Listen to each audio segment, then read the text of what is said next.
রূপান্বিতা রায়ের লেখা গল্প তবুও কিছু থেকে যায়। চোখে রোদ পড়লেই ঘুম ভেঙে যায় সার্থকীর। আর এইভাবে ঘুম ভেঙে গেলেই মাথায় যন্ত্রণা শুরু হয়ে যায় ওর।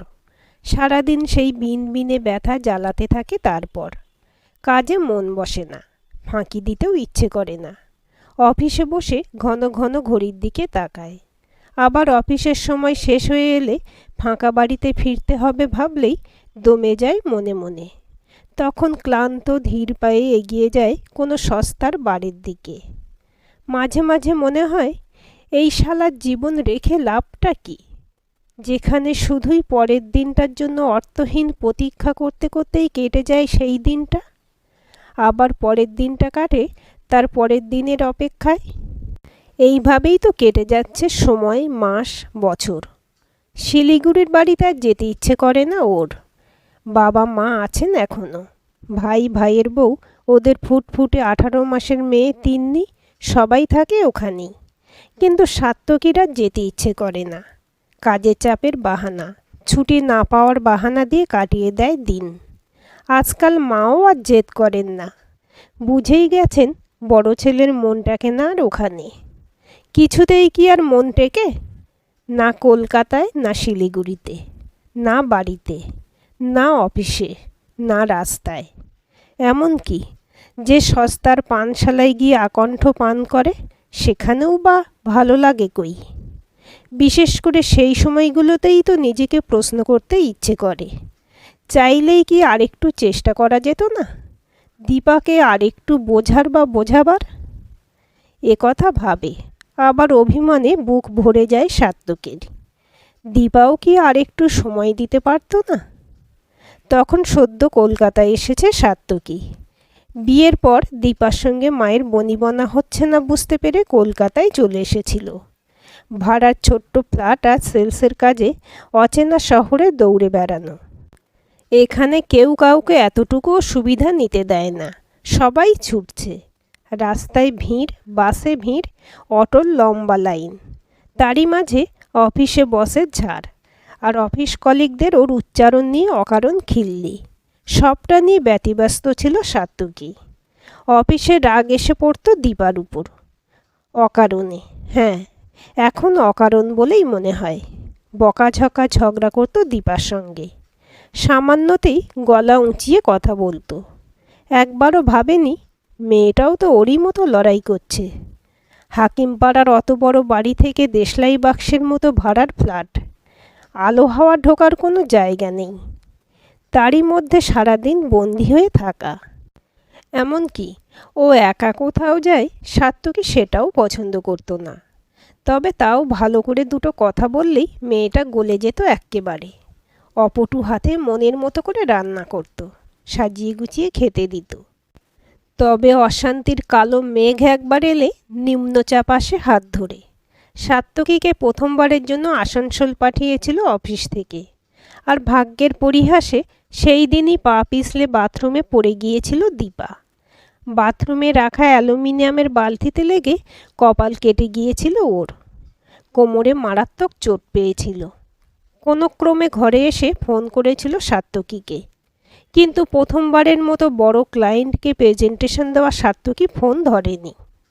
বাড়িতে রাখা অ্যান্টিসেপটিক ক্রিম কপালে লাগিয়ে সারাদিন প্রায় অভুক্ত অবস্থায় ছিল দীপা। পাড়ার দোকানে গিয়ে ফার্স্ট এডটুকুও নিতে পারেনি। সেই নিয়ে বাড়ি ফিরে সাত্তকী ঝগড়া করেছিল খুব। পরে জানা গেছিল পড়ে গিয়ে টেলবোন ভেঙে গেছিল ওর। বাড়ি চলে গিয়েছিল দীপা, আর ফেরেনি। বাড়ির আদরিনীর এই অবহেলা বুকে বেজেছিল দীপার বাবার। ডিভোর্সটা মিউচুয়াল করেই হয়েছিল। মাত্রই তো 8 মাসের ব্যাপার। কিন্তু এই 8 মাসই ভুলতে পারে না সাত্তকী। ভুলতে পারে না, আবার নিজের কাছে সেটা স্বীকার করতেও লজ্জা পায়। তাই ভুলক্রমেও কেউ দীপার নাম নিলে বা আবার নতুন করে জীবন শুরু কর বললেই রেগে যায় সাত্তকী। মুখে কিছু বলে না, কিন্তু কানের পাশে রগ ফুলে ওঠে ওর। হ্যাঁ, দীপাকে এখনও ভুলতে পারেনি ও। প্রথম দিকে রাগ পাল্টে অভিমানের তরি ছুঁয়ে এখন বিরহে ফিরে এসেছে। বিশেষ করে যেদিন দীপার ইনস্টাগ্রাম প্রোফাইল থেকে জানতে পেরেছিল আবার বিয়ে করেছে দীপা। সেই দিন একাই একটা বড় হুইস্কির বোতল শেষ করে দিয়েছিল সাত্তকী। রাগ, অভিমান, দুঃখ, হিংসা সবটুকু মিশেছিল সেদিন রাত্রির অনুভূতিতে। বারবার ছবিটা দেখছিল আর ততই পরের পেগের দিকে হাত চলে যাচ্ছিল ওর। এত হাসছে কেন দীপা? আর এটা কাকে বিয়ে করছে? কেমন যেন একটা দেখতে। এবার আর বড় করে অনুষ্ঠান হয়নি। ছবিগুলো দেখেই বোঝা যাচ্ছিল কোনো একটা রেস্তোরাঁয় তোলা ছবি। লাল রং এত প্রিয় ছিল দীপার, অথচ পরেছিল একটা বেগুনি রঙের শাড়ি, আর লোকটাও প্রায় এক রঙের পাঞ্জাবি। একটু খেয়াল হতে বুঝেছিল সাত্তকী ম্যাচিং করে পরেছে দুজনে। সেই দিনটার পর থেকে আরও 2-3বার দীপার প্রোফাইল দেখেছে সাত্তকী। প্রতিবারই রাগ হয়েছে, কষ্ট হয়েছে। নিজেকেই খালি গালি দিতে দিতে শেষ করেছে মদের বোতল। আর পরের দিন ঘুম থেকে উঠেছে তীব্র মাথার যন্ত্রণা নিয়ে। অফিস কামাই হয়েছে, আর তারপর ভাবতে বসেছে আগের দিনের কথা আবার। সত্যি কি কিছু করার ছিল না? তাই আজকাল আর সোশ্যাল মিডিয়াতে খোঁজে না দীপাকে। নিজের প্রোফাইলটাও খোলা হয় না কতদিন হয়ে গেল। মন দিয়ে কাজ করে শুধু এখন। হয়তো কাজের জন্যই দীপার ফোন ধরতে পারেনি, যা প্রকারান্তরে ওদের ডিভোর্সের জন্য দায়ী। সেটা ভুলতে পারে না সাত্তকী। পারে না বলেই প্রায় জেদ করেই ক্লায়েন্টের পিছনে পড়ে থাকে। কি চাই ক্লায়েন্টের? বেশি ডিসকাউন্ট, আরও ভালো সার্ভিস, সব পাওয়া যাবে, শুধু ক্লায়েন্টকে যেতে দেওয়া যাবে না।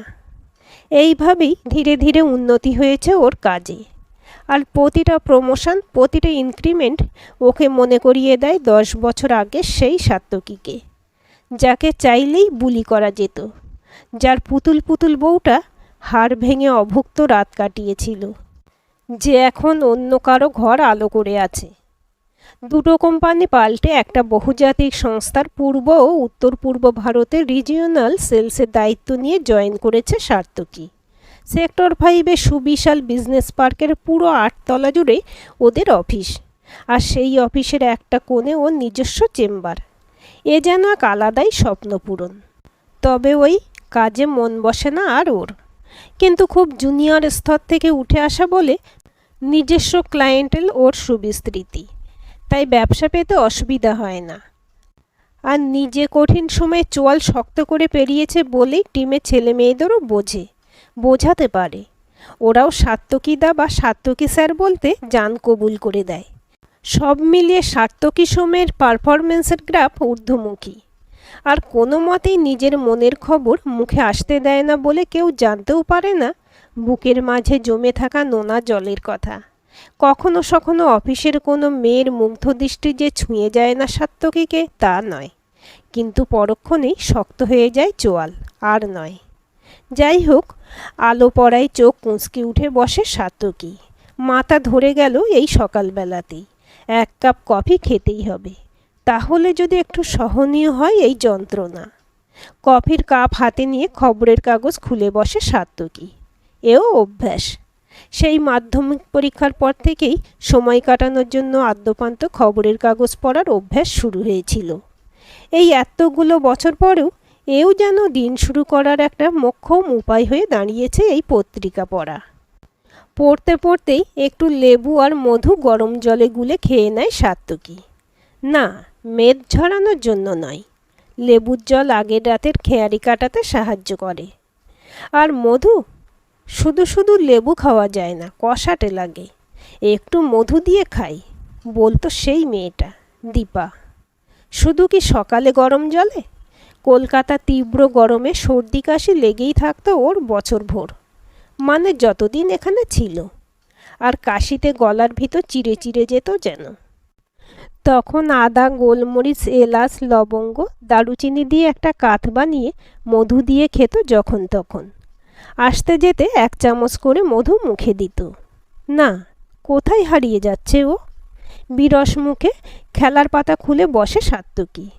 কিচ্ছু খবর নেই। আবার সামনের পাতা খুলে বসে, সেই এক কচকচানি। রাশিফল কোনোদিনই দেখে না সাত্তকী। ব্যবসা সংক্রান্ত খবরেও কোনো উৎসাহ নেই। বিরক্ত মুখে কাগজটা বন্ধ করে দিতে যাবে, হঠাৎ বিনোদনের পাতায় চোখ গেল ওর। কাগজটা হাত থেকে পড়ে গেল। তাকিয়ে আছে সার্থকী, কিন্তু শুধু তাকিয়েই আছে যেন। বিশ্বাসই হচ্ছে না যা দেখছে। প্রায় কোয়ার্টার পাতা জুড়ে একটি বিজ্ঞাপন। বিজ্ঞাপন নয়, শোক সংবাদ। দীপার ছবি দেওয়া। অকালে জীবন প্রদীপ নিভিয়ে চলে গেলে তুমি। তুমি নেই, বিশ্বাস হচ্ছে না। ফিরে এসো, অন্তত একটিবার হলেও। বয়ানের নিচে হাসি খুশি দীপার ছবি। ছবির নিচে লেখা শ্রীমতী দীপশিখা দত্ত, 1993 থেকে 2025। আরও নিচে শ্রাদ্ধ বাসরে শ্রদ্ধা জ্ঞাপনের জন্য নিমন্ত্রণ সমস্ত আত্মীয় বন্ধুদের। আগামীকালই সেই শ্রাদ্ধ বাসরের দিন। ঠিকানাও দেওয়া আছে নিচে। প্রথমে কিছুক্ষণ চুপচাপ বসেছিল সার্থকী। দীপা নেই, দীপা নেই। জীবনে ছিল না সেই কবে থেকেই। তবু এই শহরেই তো কোথাও ছিল, বেঁচে তো ছিল। দিনটা যে কিভাবে কেটে গেল বোঝেইনি সার্থকী। শুধু যান্ত্রিক নিয়মে রেডি হয়ে অফিসে গেছে, মর্নিং মিটিং করেছে, কিন্তু ছন্দে কেটেছে বারংবার। শেষে নিজেকে বুঝিয়েছে যে কাজের অভিনয় করে কাটানো যাবে না সারাটা দিন। তাই অফিস থেকে বেরিয়ে গেছে কাউকে কিচ্ছুটি না বলেই। আর বাড়িতে এসে অর্থহীন শূন্যতা বুকে নিয়ে শুয়ে থেকেছে। শরীরে নিজস্ব বোধে খিদে পেয়েছে, কিন্তু তারপরেই মনে পড়েছে কোনো এক একলা দুপুরে একটা মেয়ে সারাটা দিন অভুক্ত ছিল। রাতে ঘুম আসছিল না, তাই জল ছাড়া দুপে হুইস্কি খেয়েছিল সার্থকী। সারাদিনের খালি পেট, গলা বুক জ্বলে গিয়েছিল যেন। আর সেই অবস্থায় ঘুম এসে গেছিল শ্রান্তিতে। পরের দিন যখন ঘুম ভাঙল, তখন আকাশ জুড়ে সোনা রোদ্দুর। জিভ ভারী, শরীর অবসন্ন, নড়ারও যেন ক্ষমতা নেই আর। ফোনের আওয়াজে চটকা ভাঙে। মায়ের ফোন। কেমন আছিস বাবাই? ভালো। অফিসের দিনে কথা বলে না সার্থকী কারোর সঙ্গে, মা জানেন তা। তাও ফোন এসেছে মানে হয়তো জেনে বুঝেই করেছে। অফিসে যাসনি? না। সে কি? মা জানেন ছেলে অফিস কামাই করে না, তবু লুকোচুরি চলে। এই বেরোবো। নিজের অজান্তেই মিথ্যে বলে ফেলে সার্থকী। আচ্ছা, সাবধানে যাস, দুগ্গা দুগ্গা। হয়তো একটু আশ্বস্ত হয়েই ফোন রাখেন মা। আর একটু শুয়ে থেকে উঠে পড়ে সার্থকী। তারপর নিজেও জানে না কেন আবার সেই খবরের কাগজ খুলে বসে। আজ দীপা শ্রাদ্ধ। কথায় বলে নারী চরিত্র নাকি জটিল, দেবতারাও নাকি বুঝতে পারেন না, কিন্তু আদতে মনুষ্য চরিত্রই জটিল। তাই কেন যে সার্থকী বাড়ি থেকে বেরিয়ে গেল, আর কেনই বা লেক টাউনের প্রায় প্রাসাদোপম বাড়িটার সামনে চলে এলো, বুঝতেই পারল না সার্থকী। শুধু দেখল বিশাল হল ঘরে রাখা আছে একটি সাদা কালো ছবি, দীপার ছবি। তাকে ঘিরে কতই না মালা, গোছা ধরা ধূপকাঠি জ্বলছে। মিষ্টির প্যাকেট প্রায় স্তূপের মতো ইতিউতি রাখা আছে। অভিজাত চেহারায় নারী পুরুষের ভিড় চারিদিকে। এতক্ষণে একটু একটু করে হুঁশ ফিরছে সার্থকীর। নিজের উপর রাগ হচ্ছে, স্বভাববৃদ্ধ লজ্জাও। কেন চলে এলো এভাবে? কেন? হয়তো একবার বিশ্বাস অবিশ্বাসের যে দ্বন্দ্ব চলছিল তা মোছানোর জন্যই। বেরিয়ে আসতে যাবে, চোখ পড়ে গেল দীপের দিকে। দীপ, দীপাঞ্জন, দীপার খুড়তুতো ভাই। ওর খুব কাছের ছিল এক সময়। আর তার ঠিক পিছনেই দীপার বাবা। মাথা নিচু করে বেরিয়ে আসতে যাচ্ছিল সার্থকী, কিন্তু পথ আটকায় দীপ। সার্থকীদা, আপনি এখানে? শূন্য চোখে তাকায় সার্থকী। এই প্রশ্নের তো কোনো উত্তর নেই ওর কাছে। তারপর চোখাচোখি হয় ভূতপূর্ব শ্বশুরমশাইয়ের সঙ্গে। ডিভোর্সের সময় তিক্ততা তৈরি হয়েছিল দুজনের মধ্যে। দীপার হাড় ভেঙে বাড়িতে পড়ে থাকা মানতে পারেননি উনি। বেশ দু কথা শুনিয়ে দিয়েছিলেন সার্থকীকে। সার্থকীও তখন রাগে হতাশায় মত্ত হস্তি। উত্তর দিয়েছিল ও। কিন্তু এখন তাকিয়ে দেখে ওর চোখেও শূন্যতাই শুধু। সার্থকী তো জানে দীপা কত আদরের মেয়ে ওর। কিভাবে যে সব হয়ে গেল।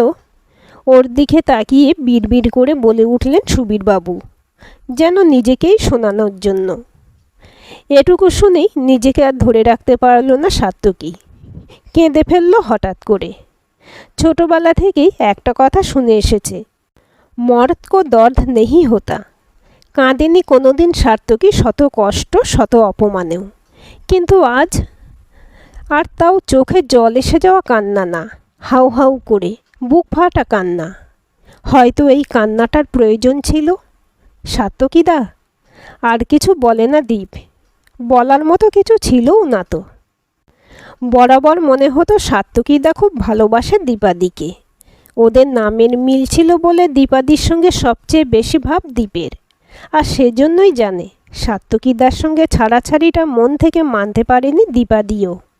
8-8টা বছর অপেক্ষাও করেছিল তাই। তারপর অভিমন্যুদার সঙ্গে আলাপ, আর খানিকটা বাড়ির চাপেই বিয়ে।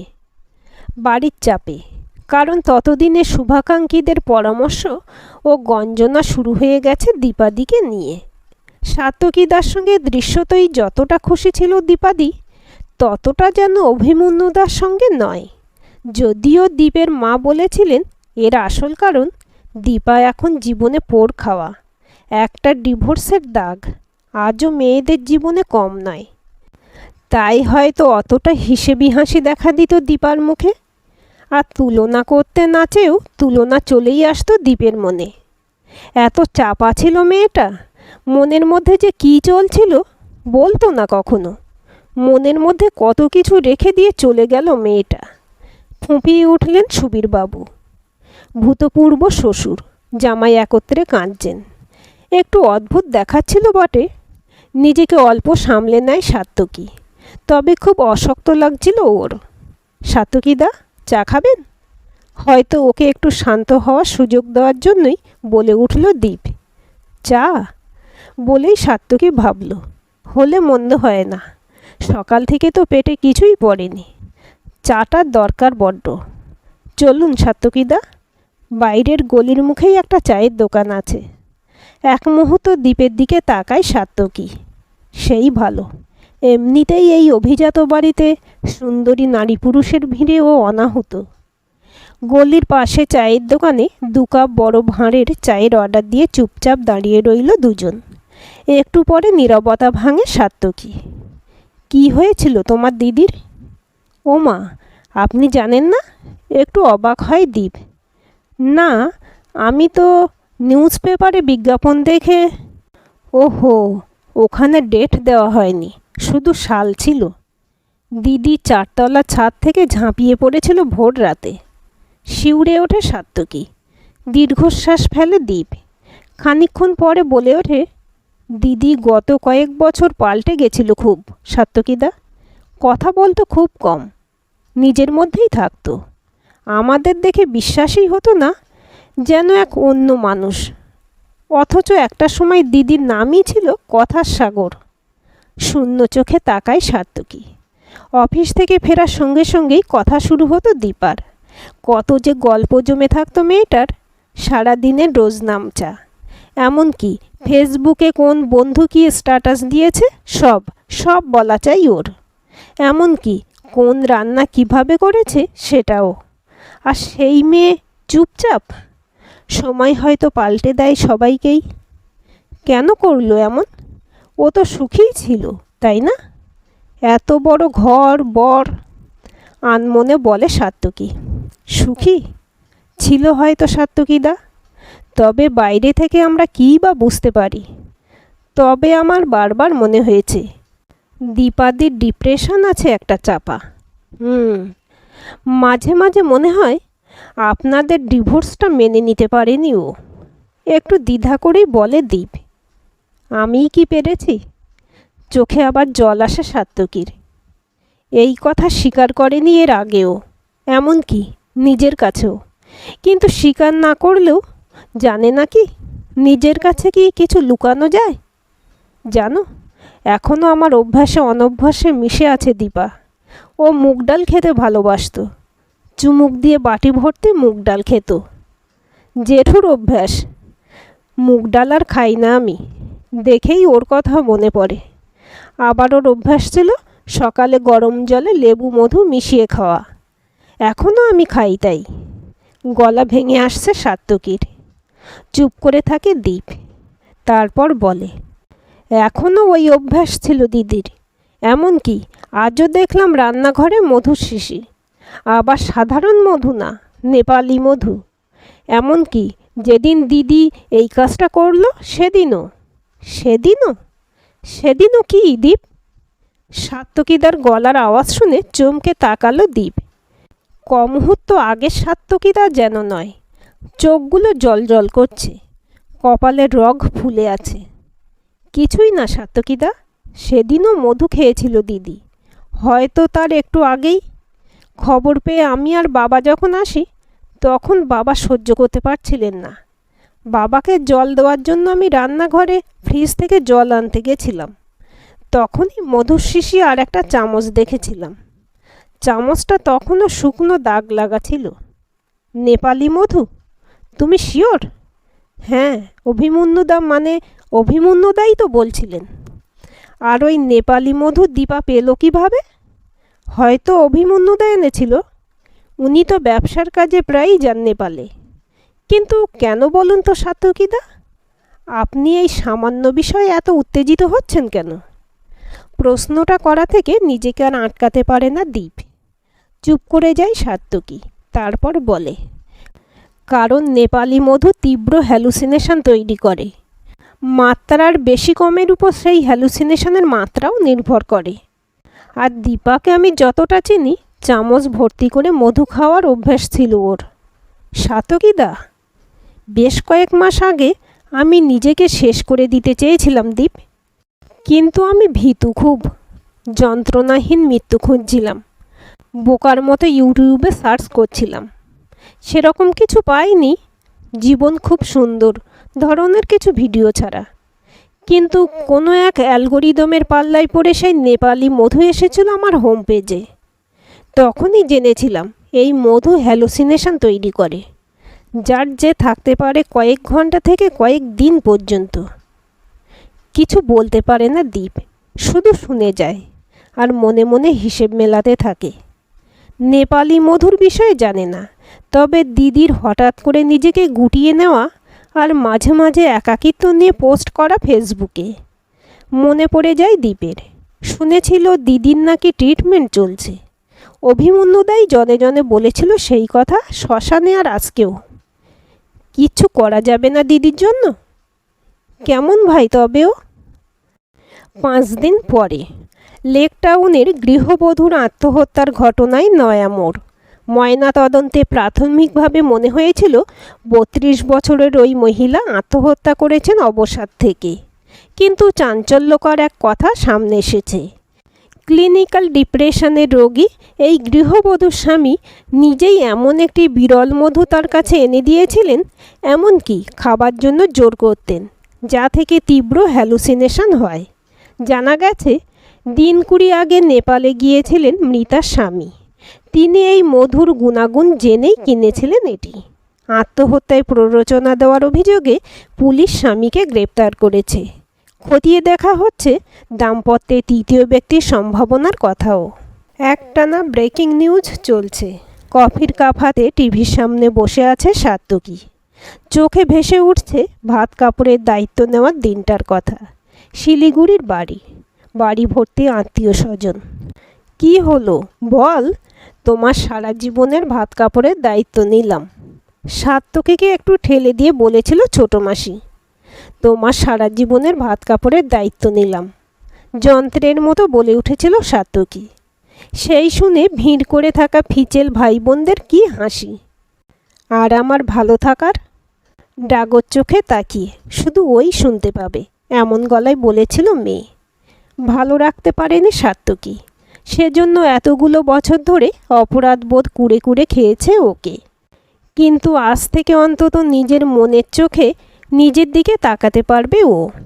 আজকের গল্পটি কেমন লাগলো কমেন্ট করে জানাবেন। ভালো লাগলে লাইক, হাইপ, শেয়ার করবেন। আর চ্যানেলটি সাবস্ক্রাইব করে বেল আইকনটি ক্লিক করে রাখতে ভুলবেন না।